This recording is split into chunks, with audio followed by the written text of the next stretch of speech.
नमस्कार दोस्तों, कैसे हो आप सब। आशा करती हूँ आप लोग ठीक होंगे। तो आज सुनाएंगे चुटकुला नाच गीत। ननद भाभी की नोक झोंक गीत है, सुनिएगा और बताइएगा कैसा लगा। ये ननद है, हम इनकी भौजाई हैं, एक दिन के लिए, अभी के लिए। नहीं तो दोनों बहनें हैं। आप लोग तो जानते ही हैं। हाँ, तो सुनाएंगे प्यारा सा नोक झोंक गीत ननद भौजाई का, बहुत ही प्यारा है। तो आखिरी तक सुनना, बहुत ही आनंद आएगा, मजा आएगा। और दिल थाम के सुनिएगा दोस्तों, बहुत प्यारा है। लोग कहते नहीं है मजा ना आए तो डाटा वापस। तो वही बात है इस गीत में। ना आनंद आएगा तो कमेंट में बता दीजिएगा, डाटा आपका वापस भी हो सकता है, वापस हो जाएगा। तो चलिए सुनाते हैं ये प्यारा सा ननद भाभी का नोक झोंक गीत, चुटकुला नाच गीत। अरे चल के खोजा घर में दिया बारी हो, झूलनिया मोर हेराय गईले नाना दी। चल के खोजा घर में दिया बारी हो, झूलनिया मोर हेराय गईले नाना दी। हेराय गईले नाना दी, हेराय गईले नाना दी, हेराय गईले नाना दी। चल के खोजा घर में दिया बारी हो, झूलनिया मोर हेराय गईले नाना दी। चल के खोजा घर में दिया बारी हो, झूलनिया मोर हेराय गईले नाना दी। उहाई झूलनिया मोरे पिया कई निशानी, उहाई झूलनिया मोरे पिया कई निशानी। पिया कई निशानी हो, पिया कई निशानी, पिया कई निशानी हो, पिया कई निशानी। नाही मिले झूलनी ता होई परेशानी, नाही मिले झूलनी ता होई परेशानी। भैया तोरा जई है ऋषिया हो, झूलनिया मोर हेराय गईले नाना दी। भैया तोरा जई है ऋषिया हो, झूलनिया मोर हेराय गईले नाना दी। हेराय गईले नाना दी, हेराय गईले नाना दी, हेराय गईले नाना दी। चल के खोजा घर में दिया बारी हो, झूलनिया मोर हेराय गईले नाना दी। चल के खोजा घर में दिया बारी हो, झूलनिया मोर हेराय गईले नाना दी। झूलनी ना मिली है ता सासू गारी आई है, झूलनी ना मिली है ता सासू गारी आई है। सासू गारी आई है, ससुरु घर से निखारी है, सासू गारी आई है, ससुरु घर से निकाली है। राती सैया दई है मोर भागाई हो, झूलनिया मोर हेराय गईले नाना दी। राती सैया दई है मोर भागाई हो, झूलनिया मोर हेराय गईले नाना दी। चल के खोजा घर में दिया बारी हो, झूलनिया मोर हेराय गईले नाना दी। हेराय गईले नाना दी, हेराय गईले नाना दी, हेराय गईले नाना दी। चल के खोजा घर में दिया बारी हो, झूलनिया मोर हेराय गईले नाना दी। चल के खोजा घर में दिया बारी हो, झूलनिया मोर हेराय गईले ना। झूलनी में रहे हमरे मोतियन के दाना, झूलनी में रहे हमरे मोतियन के दाना। मोतियन के दाना हो, मोतियन के दाना। ओही रे झूलनिया पे सैया मोर दीवाना, ओही रे झूलनिया पे सैया मोर दीवाना, ओही रे झूलनिया पे सैया मोर दीवाना। राती सैया जई है मोर को हाय हो, झूलनिया मोर हेराय गईले नाना दी। राती सैया जई है मोर को हाय हो, झूलनिया मोर हेराय गईले नाना दी। चल के खोजा घर में दिया बारी हो, झूलनिया मोर हेराय गईले नाना दी। चल के खोजा घर में दिया बारी हो, झूलनिया मोर हेराय गईले नाना दी। हेराय गईले नाना दी, हेराय गईले नाना दी, हेराय गईले नाना दी। चल के खोजा घर में दिया बारी हो, झूलनिया मोर हेराय गईले नाना दी। चल के खोजा घर में दिया बारी हो, झूलनिया मोर हेराय गईले नाना दी।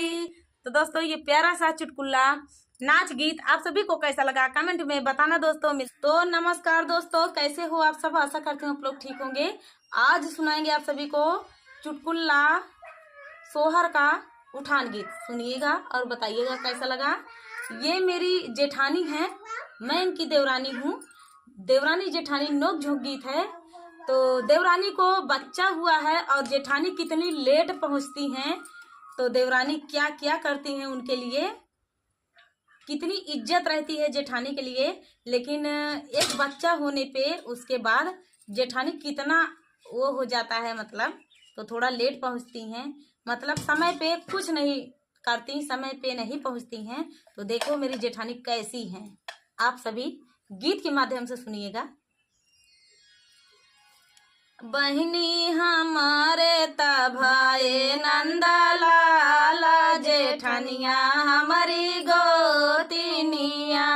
बहिनी हमारे तभाए नंदलाल, जेठनिया हमारी गोतिनिया। ओ बहिनी हमारे तभाए नंदलाल, जेठनिया हमारी गोतिनिया। सासू का नौआ पठायौ नादी का बारी पठायौ नादी का बारी पठायौ हो। बहिनी जेठानी का पठायौ पियवा मोर, जेठनिया हमारी गोतिनिया। हो बहिनी जेठानी का पठायौ पियवा मोर, जेठनिया हमारी गोतिनिया। हो बहिनी हमारे तभाए नंदलाल, जेठनिया हमारी गोतिनिया। बहिनी हमारे तभाए नंदलाल, जेठनिया हमारी गोतिनिया। सासू सबेरे आवै नादी दोपहरे आवै नादी दोपहरे आवै हो। बहिनी जेठानी तावै आधी रात, जेठनिया हमारी गोतिनिया। सासू सबेरे आवै नादी दोपहरे आवै नादी दोपहरे आवै हो। बहिनी जेठानी ताऊ तरई आधी रात, जेठनिया हमारी गोतिनिया। हो बहिनी जेठानी ताऊ तरई आधी रात, जेठनिया हमारी गोतिनिया। हाँ तो का करी, जब हमारे पास समय लगे, हमारो लड़किया बच्चा है बहनी, तबे तो वो। अरे तो तोहरे लड़का बच्चा है तो का न जना चाहिए। हाँ देवरानी के लड़का बच्चा भा है तो देवरानी का हमारी जरूरत पड़े। बतावा देवरान अकेले पड़ी है, बिना जेठानी के देवरान कवान। तो का न जना चाहिए। हाँ लवा सवेरे चली तनी के देवरानी के हेल्प कराए दी, पिसुआ उसुआ पीस के दे दी, कमजोरी आए बा लड़का बच्चा भा। हाँ तो का न जना के चाहिए। ले सुना। हाँ तो ठीक है, अब पहुँची यही सुना ही लिया भाई। अब और का चाहिए। हाँ अब तो सुनब भाई, लेट पहुँची है तो सुनब ना। तो सुनबू है ये सुने के परबई करे। हाँ तो ठीक है, सुनावा। अरे सासू जी का लड्डू दिहले नानादी का पेड़ा दिहले, नानादी का पेड़ा दिहले हो। बहिनी जेठानी का दिहले रसगुल्लावा, जेठनिया हमारी गोतिनिया। हो बहिनी जेठानी का दिहले रसगुल्लावा, जेठनिया हमारी गोतिनिया। तबे हम कदर करे भैया, तबे बहनी लोग अम्मा चाची लोग तब हम इनका कदर करेंगे। आए बतावा सवेरे से लेके पहली कड़ी में तो भैया मान ला दोपहरे ठीक है, आधी रात की आए बोलाई रहे, सवेरे आधी रात की चला ठीक है एकदम भैया चला कौनो बात नहीं। अब इनका सबका तो नाऊ बारी भेजे, इनका अपन मनसेदू भेज दे कि हमार जेठान यही, हमार सखी यही, सहेली यही, जेठान यही। अब इनका तो एक इज्जत रखा ही रहा है ना। अब देखा का करत ही ये। बहिनी हमारे तभाए नंदलाल, जेठानिया हमारी गोतिनिया।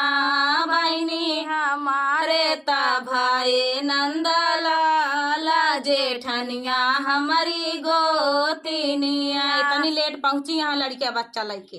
हाँ तो देख लिया दोस्तों, आप लोग खुद ही देख लो। अरे लड़किया बच्चा है तो थोड़ा लेट होगा ही भाई। अरे तो भले लड़किया बच्चा यहाँ तो हाँ तो इतना बड़ा हो गया, मान ला हथार गुड़ार हो गया है। जेके अबे पैदा भा है नान भरे के बच्चा ओके कम से कम कदर करे हो तू। हाँ लाओ मौसी यही लाओ हम बड़की अम्मी यही पहले पहुंची।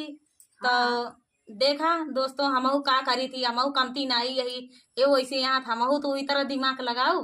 हाँ ठीक है भैया। चलिए भैया आगे सुना। सासू का हाथ तोड़े नादी का गोड़ तोड़े नादी का गोड़ तोड़े हो, बहनी जेठानी का तोड़े कारी हाँ जेठनिया हमारी गोतिनिया वो बहनी जेठानी का तोड़े कारी हाँ जेठनिया हमारी गोतिनिया बहनी। देखा था भैया तोड़ डावत यहाँ गोड़ और कहे जाती हैं, आप सबसे सुनाए जाती हैं। हाँ तो भैया का करी हमारे जब समय पे काम न देंगे जेठान उठान वैसे पत्थर पानी पर जा जेठानी के मान ले। सुन ले भैया कैसे देवरान जेठान आजकल देवरान कैसे होती देख ले। जेठानी कौनो कदर ही नहीं बा। कौन जेठानी ने हमार कदर कैली। अरे भैया आप लोग समझ नहीं सकते कौन तरह लेट वो बिल्ला पेट पहुँचे तो तोहरे खिया। हाँ तो ठीक ये तो नहीं है कि हम बतावा ले तने इज्जत से लेट लपेट ठीक है तू पहुँचू। बतावा तने गाड़ी अपने घरे में, यहाँ घोड़ा अपने घरे में, मनसेदू अपने घरे में, लड़किया बच्चा तो का तैयार करत आवत कितनी देर हुई है बतावा। हमारे जानती यहाँ जब सौरियाही पड़ी या सौरियाही देवरान बैठी यहाँ सास टहल नहीं कह पावत यहाँ पहले लवा पहुँची देवरानी के संहारी पूछी मतलब तनी के चला खिलाई। चला आओ जो कहा खो कहले बहनी बहुत पिरात है कन्हैया तोरे यहाँ। हाँ तो तोरा भाग्य वैसे काम है बतावा। जब रसगुल्ला तो का दे अपन मनसेधु भेजे और तो का ऊंचे सिंहासन पर बैठाए अब बढ़िया तब वो आधी रात कह देती यहाँ तू आवत तो तोरे खुदे नहीं समझ में आवत है तो का करी। हम मजबूर है हम फिर धाय दम के। हाँ चलो दोस्तों अब काव करिया वे गीत में आप लोग सुने।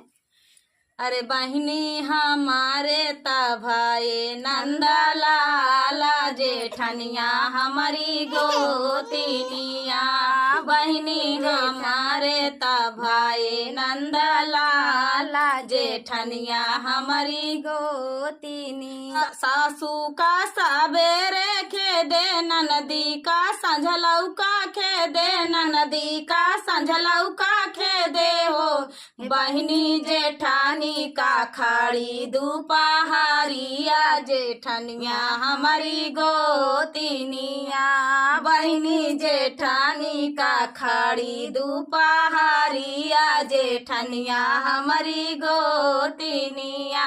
बहनी भैया लोग सुन लिया तो भैया लोग हम का करी हमारे बर्दाश्त नहीं होत रहा। हमारे काम पे तो ध्यान काम पे तो काम आई नहीं, जब हम बुलाए तब आई नहीं। अब लेट आए यहाँ लपेट आए यहाँ तो का करी हम कब तक सही बतावा। एक दांत सहे दो दांत सहे तीन दांत सहे चौथी दांत हमसे नहीं बर्दाश्त भवा भाई केहू देवरानी केहू बर्दाश्त न हुए हम का करी भाई। हाँ भाई ठीक है। हाँ तो हमारो जौन मर्जी में आए तो हम करे हमारो लग चढ़ी रही गुस्सा भाई हमहू कहे उतारब जरूर। देवरानी जेठानी में वैसो नोक झोंक चलती रहा तो बर्दाश्त करे लायक चीज रहा नहीं कि हाँ का करी बहन यही बर्दाश्त कैली अही तो जेठानी न। हाँ मान ला जाने बूझ के लेट लपेट करे हूँ कौनो भरोसा है। तो दोस्तों लोग गीत कैसा लगा कमेंट में बताना दोस्तों। तो और ये तो नोक झोंक चलती रहती है। असल में मेरी दीदी हैं आज के लिए जेठानी बनी थी। आज का ये वीडियो आप सबको कैसा लगा दोस्तों कमेंट में जरूर बताना। अगर अच्छा लगे तो आप लोग कमेंट में बताएंगे। तो ऐसे ही गीत हम दोनों बहनें फिर लाते रहेंगे आप सबके लिए। ऐसे ही आप लोगों को नोक झोंक चुटकुला सोहर का उठान गीत। तो चलिए दोस्तों फुलवाच करने के लिए धन्यवाद।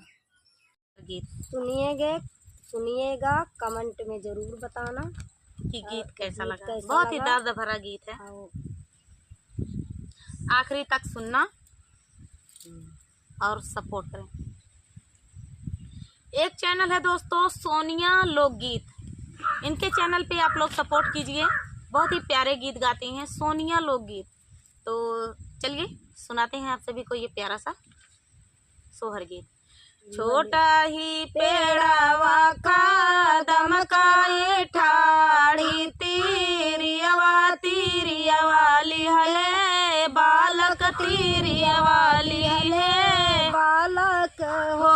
छोटा ही पेड़ावा का दमकार ठाड़ी तीरिया वाली है बालक तीरिया वाली है बालक हो। भीतरा से निकली रानिया माता तिरिया से रजकारई तिरिया से रजकारई हो। तिरिया पाना बालक हम दे तू पाना कई रख दूँगा पाना कई के रखबाई हो। तिरिया पाना बालक हमई दे तू पाना कई के रखबैया पाना कई के रखबाई हो। तू ही मोरी रानिया से रनिया तू हाई ठाकुराइन तू हाई ठाकुराइनी हो। रनिया ये तवा है विधि कई विधनवा उधारे नहीं मिली है बेउधारे नहीं मिली है हो। रनिया ये तवा है विधिया का विधना उधारे नहीं मिली है बेउहारे नहीं मिली है। मोरे पीछा वारावा बढ़ैया भैया मितवा बढ़ैया भैया मितवाई हो। भैया गाड़ी ठेका गाढ़ा पुतरिया हम ले भाई पुतरिया हम लौबाई हो।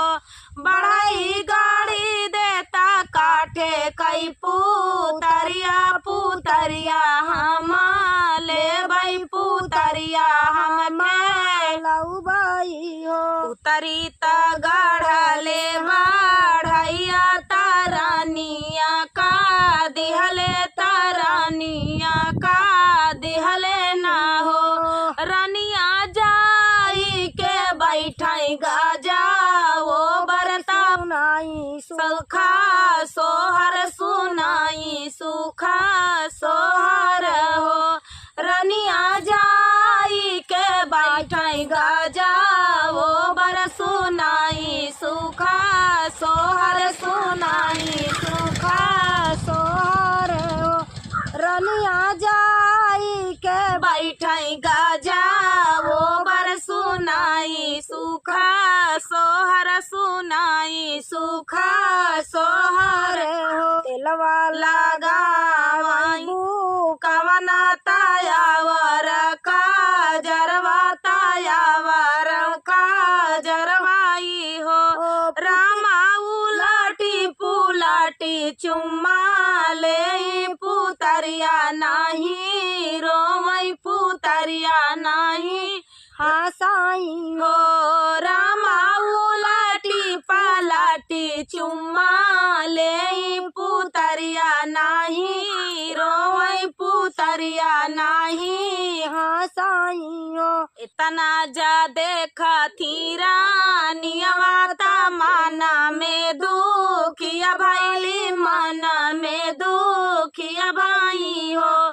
पुतरी का बारी रोई के सुनौ तू नगरिया साबा जनते मगरिया साबा जनते बाझिनिया नवना छुटते बाझिनिया नममा छुटते नी हो।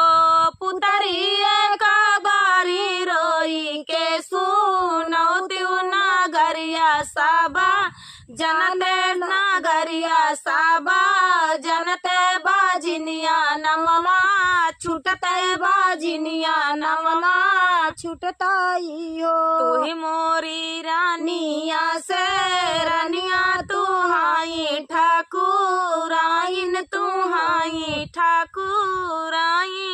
हो।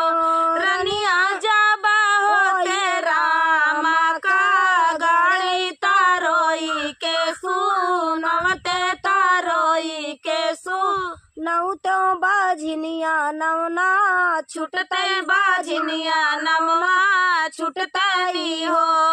रनिया हम तवाई काठे कई पुतरिया रवायु नाही जाने हसायु नाही जाने हो। रनिया हम तवाई काठे कई पुतरिया रवायु नाही जाने हसायु नाही जाने हो। दिनवा रतिया काटब कैसे पिया जाब्या विदेशवा रहब कैसे पिया जाब्या विदेशवा रहब कैसे। अरे दिनवा रतिया काटब कैसे पिया जाब्या विदेशवा रहब कैसे पिया जाब्या विदेशवा रहब कैसे। अरे सासू का बोलिया करंट जैसे लागई सासू का बोलिया करंट जैसे अरे ससुरु का बोलिया साहब कैसे पिया जाब्या विदेशवा रहब कैसे पिया जाब्या विदेशवा रहब कैसे। अरे दिनवा अरे ससुरु का बोलिया साहब कैसे पिया जाब्या विदेशवा रहब कैसे पिया जाब्या विदेशवा रहब कैसे। अरे दिनवा रतिया काटब कैसे पिया जाब्या विदेशवा रहब कैसे पिया जाब्या विदेशवा रहब कैसे। अरे जेठनी का बोलिया ता गोली जैसे लागई जेठनी का बोलिया ता गोली जैसे अरे जेठवा का बोलिया जहरा जैसे पिया जाब्या विदेशवा रहब कैसे पिया जाब्या विदेशवा रहब कैसे। हे जेठवा का बोलिया जहरा जैसे पिया जाब्या विदेशवा रहब कैसे पिया जाब्या विदेशवा रहब कैसे। अरे दिनवा रतिया काटब कैसे पिया जाब्या विदेशवा रहब कैसे पिया जाब्या विदेशवा रहब कैसे। अरे देवरन कई बोलिया ता छुरी जैसे लागई देवरन कई बोलिया ता छुरी जैसे अरे देवरा का बोलिया कटारी जैसे पिया जाब्या विदेशवा रहब कैसे पिया जाब्या विदेशवा रहब कैसे। अरे देवरा का बोलिया कटारी जैसे पिया जाब्या विदेशवा रहब कैसे पिया जाब्या विदेशवा रहब कैसे। अरे दिनवा रतिया काटब कैसे पिया जाब्या विदेशवा रहब कैसे पिया जाब्या विदेशवा रहब कैसे। अरे ननदी का बोलिया ता मिर्चा जैसे लागई ननदी का बोलिया ता मिर्चा जैसे नना दोइया का बोलिया जहरा जैसे पिया जाब्या विदेशवा रहब कैसे पिया जाब्या विदेशवा रहब कैसे।